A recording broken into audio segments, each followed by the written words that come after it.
Hey you guys, in today's video, I am going to be teaching you all about Plur, what it is, what it means, and also explaining some other important aspects of rave culture.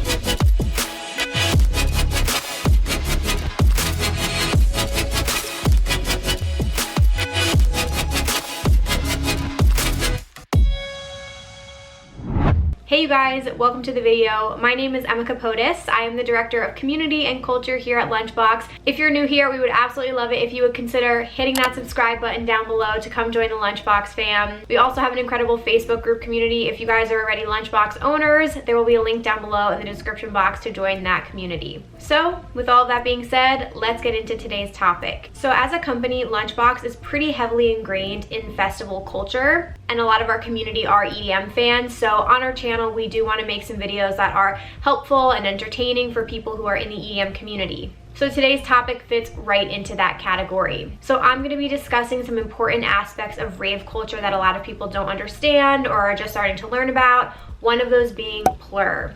So Plur is actually an acronym. It stands for Peace, Love, Unity, and Respect. This term actually was originated from an American DJ from New York, Frankie Bones, in the 1990s. It was actually originally called Plum, the Peace, Love, Unity Movement, and over the years it changed and the M was replaced with an R to stand for respect.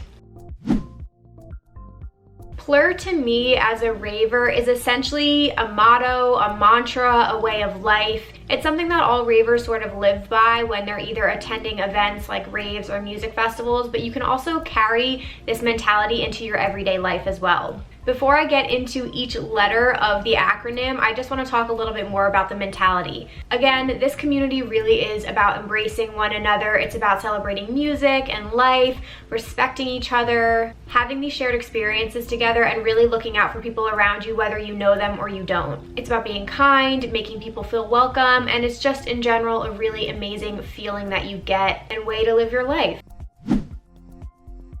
So now I'm going to get into each of the letters and explain them a little bit more, and then I'll discuss a few other aspects of rave culture that I think are important to know if you're just getting into this community. So the first letter, peace. So this one is pretty straightforward. Come in peace. Be kind to all of the people around you, spread good vibes, have a good time. Whatever group you're with, whether it's for one night at an event or a whole weekend, we're all sharing the same space, looking for the same experiences. So again, have a peaceful mindset and attitude. The EDM community is not a place for any fighting or arguing or disagreements, things like that. It's really about accepting people and coming in peace. The next one is pretty obvious as well, love. Love means so many things to me. As a fan of EDM, I love the music itself. I love the entire experience of going to a live event. It's also about loving yourself and loving the people around you. Give love and get love in return. The first two really just speak to the whole attitude and aura that you give off at these events. So you all have that similar interest and love for the music, which is what really unites you in the end.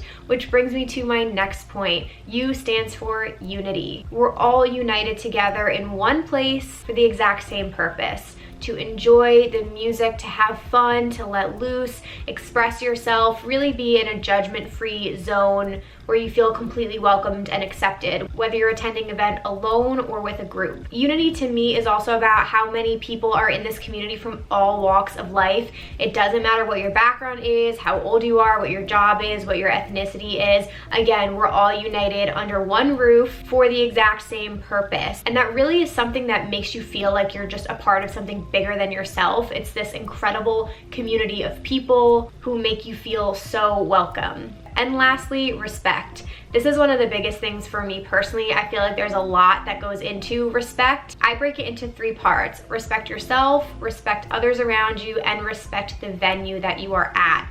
It's always really important to ask people for consent, especially when you're going to be in an environment where it might be late hours in the night, and usually it could be in some sort of club or warehouse. People might be drinking or under the influence, so consent is a huge thing. Respect other people. Again, you're all sharing the same space, and a lot of times at concerts or live events, you are going to be in very close quarters, so it is good to respect the personal boundaries of people around you, to say excuse me when you walk through a crowd. You might be different from the person that's standing to the left or the right of you, but again, none of that matters. You can put your differences aside and respect each other for the night. And again, that goes as far as not getting too messed up. Again, if you're going to be under the influence, you want to be respectful to the people around you who have clearly paid money for a ticket and came to see maybe one of their favorite artists for the night, so you don't want to ruin the experience for the people around you. And that goes for respecting the venue as well. This is a big one for me. Don't litter, don't throw things on the floor, especially if you're at an event that takes place outdoors. Respect the staff, respect the artists on stage. All of that plays into what makes the EDM community such an incredible group of people. So that's basically what Plur is. I hope that gives you guys a better understanding of the terminology if you've ever heard of that before. I honestly have to say, if you guys are new to the EDM community, it's something that you just have to experience for yourself,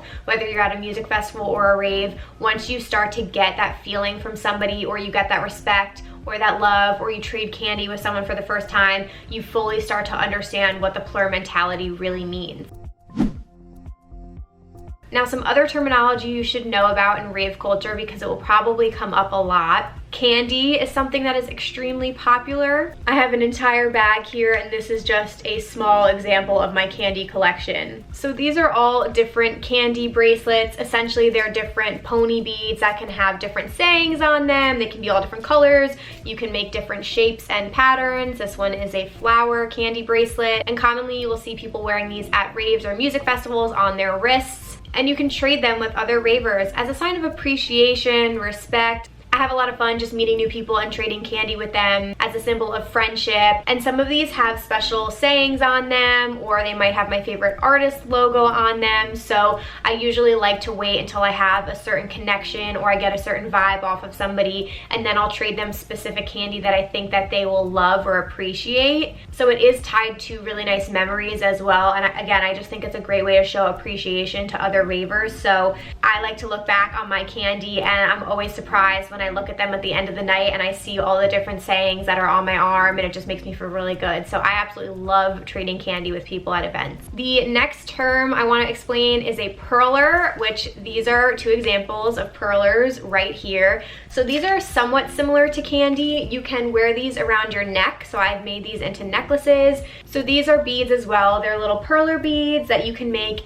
any designs in the world, whatever you want to come up with, get creative. You can make different sayings, you can make your favorite artist logo. You essentially melt these beads together with an iron and create these little designs. And again, you can wear them around your neck, and you can trade them with people or just rock them as a part of your outfit. So I wear these to festivals all the time. So another term you guys should know about are the flow arts. So flow arts can kind of span through a couple different things. Some ravers do these just as hobbies, or again, to showcase their talents at different events. So you can have glovers, hula hoopers, people who use a levitation wand, poi, a whip. Most of these have LED lights on them, so they glow at night, which makes them look really cool.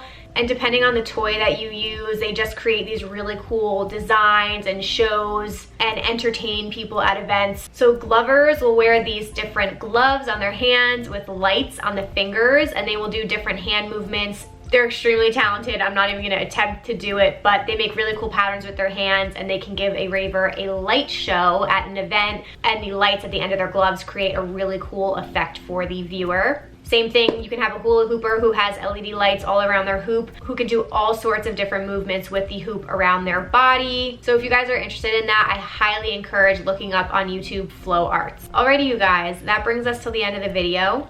I hope you have a better understanding of rave culture and what the Plur mentality really means. If you have any questions, please feel free to leave us a comment down below. And again, if you enjoyed this, please give this video a thumbs up and share it with your friends. We would also love it if you guys would hit that subscribe button down below and turn on the post notifications so you never miss out on an upload. You can also follow along with us on Instagram at It's the Lunchbox and at LunchboxFam on TikTok. And I think that's all we have for you today. Thank you so much for checking out this video, and I will see you in our next one. Bye, guys.